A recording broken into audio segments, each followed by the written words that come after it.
Right now, the National Weather Desk picking up the pieces. Violent weather takes a toll across the South. You'd have no time to think about running or anything. While heavy rains wash out roads and bridges in the Northeast. I'm hoping I can get out for work tomorrow. The brutal heat still baking Texas and Oklahoma. Pre-hydrate before I come out and then hydrate as soon as I get back in. And why does it take so long for ocean temperatures to warm up early in the summer? So it takes 4 times as much heat to warm up the ocean. From our nation's capital, this is the National Weather Desk. Good morning and welcome to the National Weather Desk. I'm Angela Brown. We start this morning in Arkansas, where damage from severe storms in one community is being called the worst in decades. The storms rolled through Conway Sunday evening. Andrew Mobley takes us to one of the hardest hit areas along the city's historic streets. Among the hardest hit areas are Caldwell and Davis streets. The historic neighborhood area had large trees fall and knock out power lines, causing outages and making roads impassable. A man's truck was crushed by a massive tree in front of the Airbnb at which he was staying. One woman was pinned to the ground when a fallen tree crashed through her roof on top of her. She has since been released from the hospital. It is unknown at this time how many were injured in the storm. Another man's house narrowly avoided total destruction when a large tree in the neighbor's yard fell onto his property. And there wasn't no warning. Just, high winds were going, then all once, bam, it was over. So, you'd have no time to think about running or anything. Conway Corporation, the city's public utility company, has been scrambling to assess the extent of the damage. Old Conway was hit pretty hard because of all the limbs. We had the other areas in town are just where we had broken poles. Poles that just snapped. And I've been here 25 years, have never seen 40 to 50 broken poles like that. So we had a lot of powerful straight line winds that impacted us. Church volunteers were going around the town helping clear debris from streets and lawns and providing food to affected homeowners. We're just here to love on people that need help in a time of crisis. And crews working outside in Tulsa, Oklahoma are getting ready for a heat wave that's set to arrive in the middle of this week. But damage from recent severe storms is really complicating matters. Mackenzie Richmond has more from Tulsa, Oklahoma. Over the past week, we've probably had around 35 heat-related emergencies and transported about 20 people to the hospital. For many, that news may keep you near an air-conditioned vent, but for crews who work outdoors, that is not an option. In fact, many are outdoors more than usual, cleaning up from last weekend's storm. This crew here normally works 4 days a week, 7 to 5. But now we've all gone to 6 days a week, 7 to 7, sometimes 8 o'clock. It's been pretty challenging. With long hours and high temperatures, the city encourages its workers to hydrate and take breaks. Because we'd rather have people be able to stay here and work instead of getting heat exhaustion and not being able to be in here.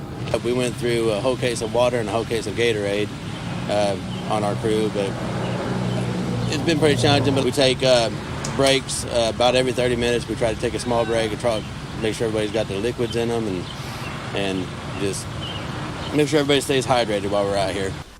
Well, you'll likely hear the term heat index a lot this summer. Meteorologist Colton Williams is here with a reminder of what it means as they prepare for the heat.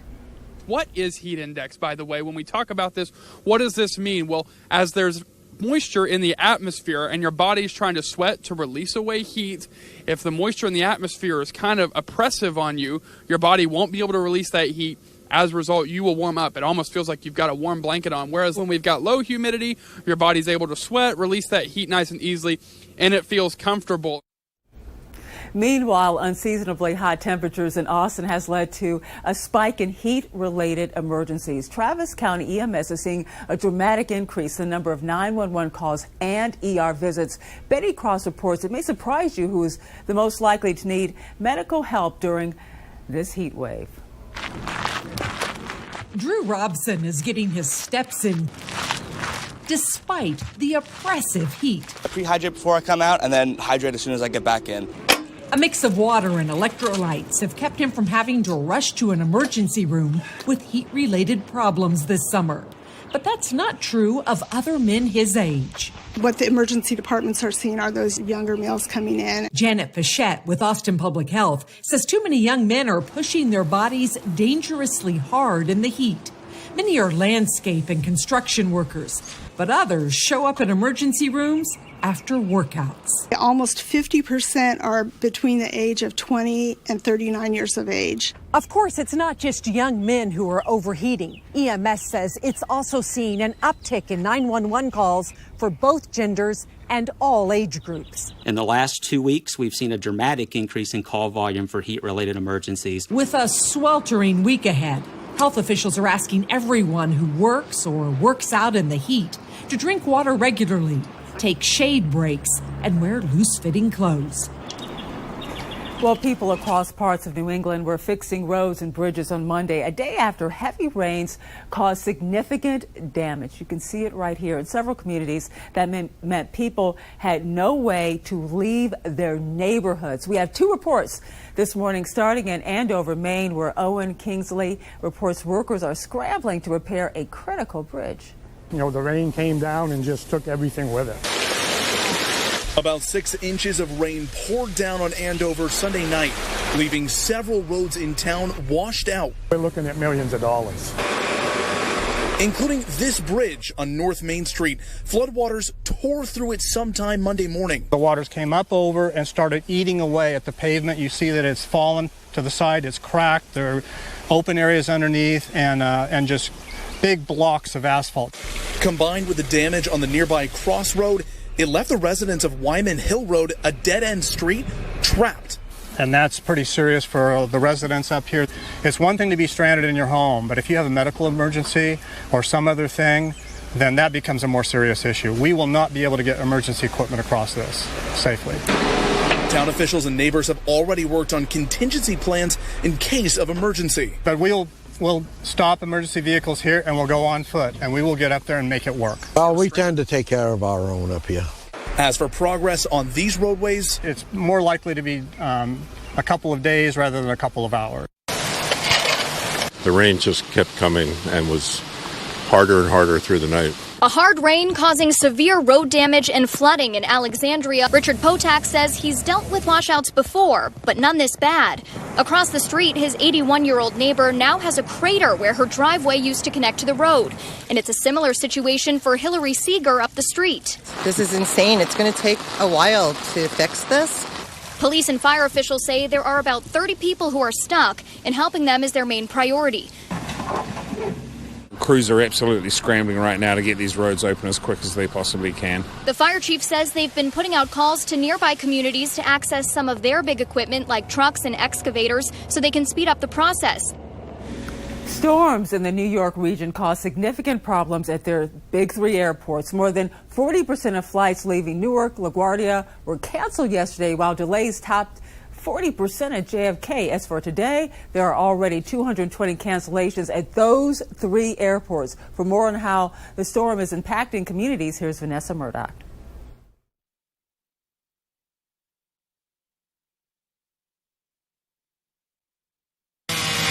The chainsaw helps crews diligently clear a huge tree taken down by a severe thunderstorm in Vernon, New Jersey. It was a crazy storm. It was pouring. It was like a tornado. We kind of just looked at each other. We were like, oh no. And then the lights started flickering, going on and off. The tree sliced power lines from the sky. The sheer force of the takedown snapped a power pole. Everything was flying around. Our doors flew open by themselves. Throughout the day, storms lit up the radar and took trees down across northwest New Jersey. A severe thunderstorm warned in Hudson County dropped as much as 1.5 inches of rain in minutes. The water rushed downhill so quickly it flowed right over storm drains and forced manhole covers to sit off kilter. And almost 5,000 humpback whales were spotted off the coast of New South Wales in Australia on Sunday during an annual census. This is a big jump from last year when just over 3,200 were spotted. They usually migrate from Antarctica to Queens Island and Harvey Islands between June and early September. The whales follow this pattern to mate and reproduce. They then head back between September and November. And coming up on the National Weather Desk, we'll tell you what you need to know to stay safe around fireworks this upcoming holiday weekend, and a look at how the heat could impact your next flight.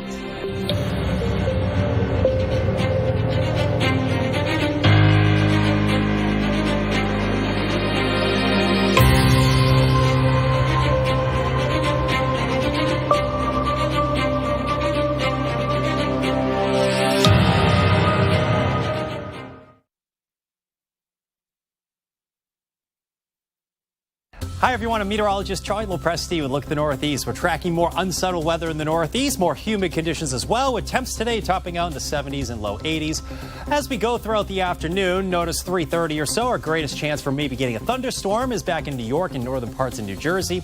There may be a few scattered thunderstorms in northern New England as well. In addition to that, there will be some showers and there will be some drizzle area-wide with some sunny breaks. Kind of more of the same on Wednesday with highs in the 70s and low 80s. I'm meteorologist Jonathan Myers, and here's a look at the Mid-Atlantic region. 95 corridor starts mainly dry, but as we head into the afternoon, showers and thunderstorms re-erupt as our latest weather maker kind of hangs around, and especially on the eastern side of the Chesapeake Bay down into the Tidewater of Virginia. That's where we get the best risk of getting some severe weather once again into our Tuesday afternoon as a cold front moves through. That's going to be that latest weather maker. Drier weather arrives middle and end of the week. That's a scene here. I'm meteorologist Vitas Reed. Here's a look at your southeast forecast highs for the day. 94 in Macon, 95 Jacksonville, about 93 in Tampa, 95 in Birmingham. Very hot temperatures there. We'll get plenty of sunshine through much of the day, but there is a frontal boundary that's draped across the southeast, southern Georgia, and parts of Florida. By the afternoon, the atmosphere will heat up. We'll see some thunderstorms firing up north of Jacksonville. This is 3 o'clock. But then as we get late afternoon, North Florida could probably get some gusty storms to watch out for as they push through.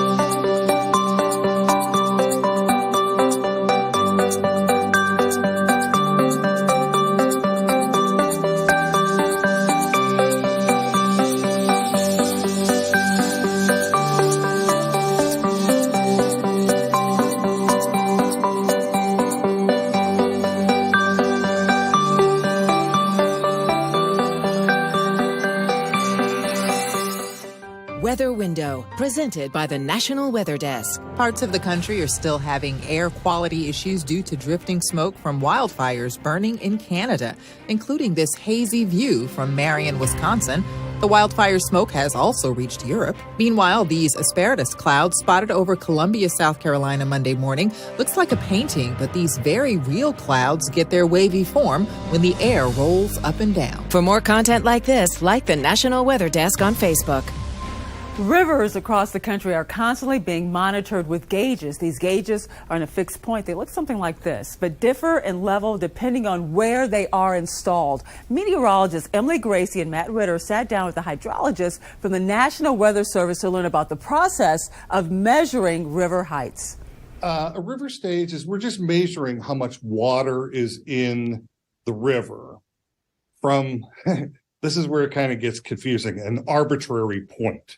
They're not related to sea level.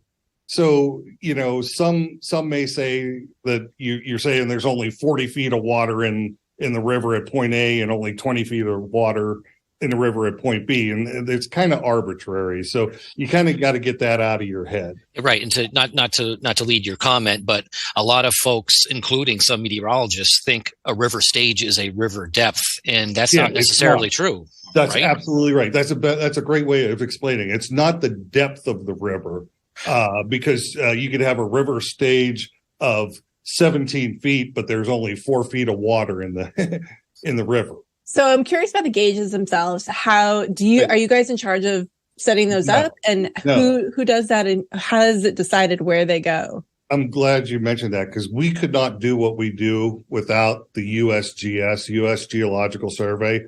They put out all the gauges, they maintain them, and they're fabulous. And they have a variety of different gauges. They have a float gauge that they run a wire down and they put like an upside down pie plate in there, and it floats up and down. It's on a pulley system, and it's got a counterweight. And when the water goes out, up the pie plate raises and the counterweight goes down.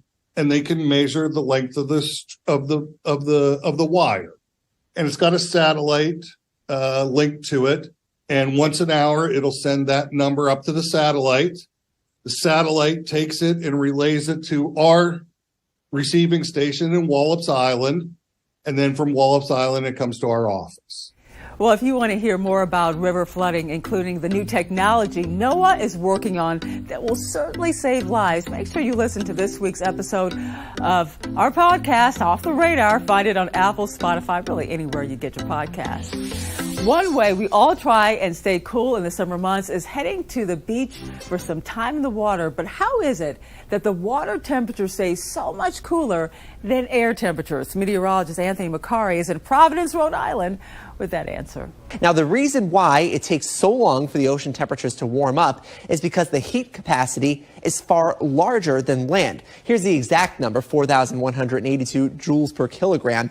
Meanwhile, for the sand, 830. So we're talking 4 times less there. So it takes 4 times as much heat to warm up the ocean. That's a summer's worth of warming. That's why it will take all the way till the end of August and early September for the ocean temperatures to reach their peak. Now, the numbers you see here, these are some buoy sites across Narragansett Bay and the New England waters, ranging from around 63 degrees just east of Block Island, so as much as 70 degrees in interior portions of Narragansett Bay. These numbers do fluctuate a couple of degrees each day, but it's not nearly as much as the 20 to 30 degrees that temperatures can fluctuate over the land in that same period of time. And it's all because the capacity of the heat is far larger for the water. So we know how heat can affect the water, but what about the air? High temperatures can impact the air in ways we simply cannot see. Meteorologist Lindsay Storrs looks at one example. Did you know that the temperature of the air actually can determine how successfully a plane can take off and land? It all has to do with the density of the atmosphere. As the temperature goes up, the density of the air goes down, making it harder for airplanes to fly. So let's say that it's 90 degrees outside. At that temperature, the air is still relatively dense. The wings are supported easily and the airplane can take off no problem. But once it gets really hot, around 104 degrees or even higher, then those air molecules start moving faster. And because they're moving faster, they really expand the atmosphere. That makes the pressure of the air drop. The air is not as dense, and so the airplane doesn't have as much lift to it as it would if the temperature was cooler. So because of this, there are certain conditions under which an airplane just cannot take off if it gets too hot. Keep that in mind as you're flying this summer. Fireworks are one of the most iconic ways to celebrate summer holidays and also one of the most dangerous. Government officials say more than 10,000 injuries were caused by fireworks last year, leading first responders to recommend leaving those sparkly displays to the professionals. Emily Matasic is in Green Bay, Wisconsin with more. Fireworks are synonymous with the 4th of July. Many local communities host fireworks displays coordinated by professionals. But according to first responders, amateur displays can be very dangerous. A lot of firework injuries occur. We see a lot with the hands, face, neck. More times than not, it's when you're lighting the firework. That's when we see a lot, the majority of the injuries occur. Any firework that explodes or leaves the ground is technically illegal to set off in Wisconsin without a permit. But there are plenty of people who still put on their own personal displays. If you do have to do it yourself, we just want you to understand the risks that can come with using the consumer fireworks. They are very unpredictable. In a controlled setting with firefighters dressed in protective gear, Ashwaubenon Public Safety demonstrated, with the help of some fruits and vegetables, just how dangerous some consumer fireworks can be. If you have like a dud or one that doesn't go off, leave it be. Don't go anywhere near it. And if you choose to still light off additional fireworks, go to a different site than the one that didn't light off and just leave that one sit. And again, having your source of water, even a garden hose, water, sand, anything ready to go, that's important as well. Sparklers, a seemingly harmless and legal 4th of July staple, are popular with kids. But as we saw, sparklers burn very hot, upwards of 1,200 degrees. Firecrackers, bottle rockets, any kind of explosive firework should never be held when being set off. The explosiveness shredding the inside of this pepper. And with dry conditions and very little rain lately, environmental issues should be considered when deciding to put on an amateur display. Aside from the injury concerns, we have to worry about setting off grass fires that can spread to structures and other things. First responders don't want to take the fun out of the holiday, but they want people to be safe, recommending people take in a public community display and leaving the fireworks celebrations to the professionals. And time for a short break now, but first we take to the skies over Baltimore, Maryland. This nice picture.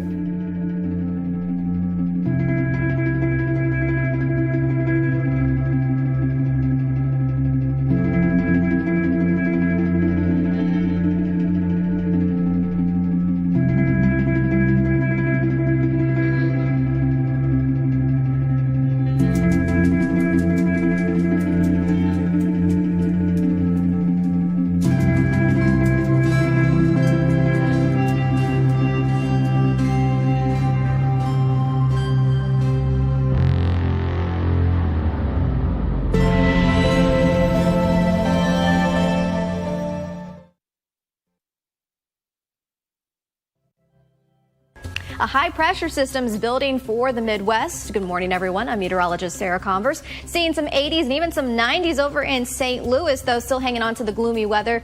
Further east you go due to that low-pressure system over the Great Lakes region. For tomorrow, again, temperatures still pretty nice and warming up, too. And then our next weather maker is going to be climbing into the region from the plains. Temperatures, again, in the 90s and 80s. Good Tuesday morning to you. I'm meteorologist Chris Suchan. A look at our forecast today across the region, starting off some really warm temperatures. This afternoon, it'll be hot, 90s and 100 plus across the region for the heat. Heat advisories and warnings are in effect as well across the region. Could see a couple big storms late day in Oklahoma, parts of Arkansas. And then here is Wednesday's forecast. Not much on storms or rain chances. Plenty of heat, 90s and 100s across the board. Well, hi there, everybody, and happy Tuesday morning to you. I'm meteorologist Shannon O'Donnell. End of June is around the corner, and we certainly feel like early summer around here. Look at that 108 out of Phoenix and a gusty 83 in the Treasure Valley there of southern Idaho out of Boise. A look at the weather makers in charge. We have lower pressure here starting to fire off these afternoon thunderstorms each day. There'll be an issue over Missoula and back toward the Wyoming area as well. And that's the scene from here.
You are watching the National Weather Desk.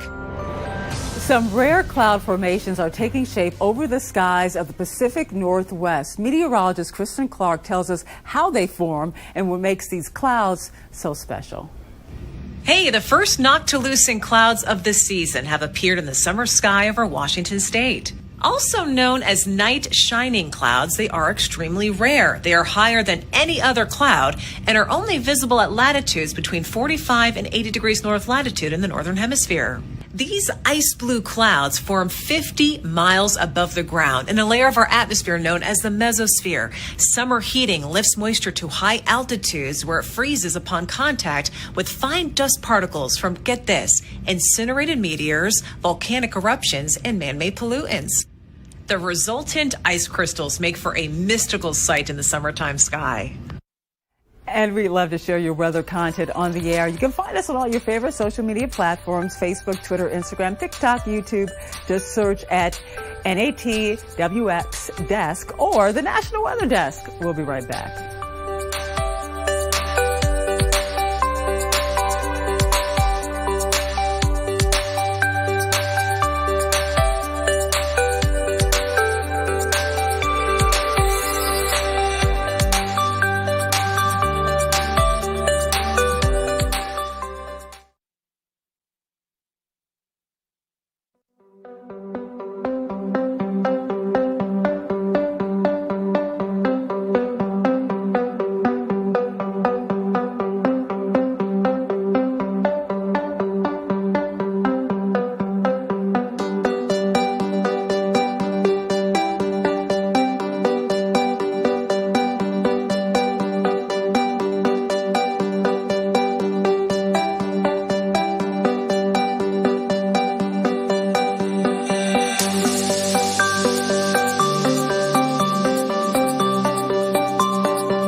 And thank you so much for joining us. Tomorrow on the National Weather Desk, we look at how the Texas heat wave is impacting local sunflower crops. I'm Angela Brown. Make it a great Tuesday. We'll see you right back here tomorrow.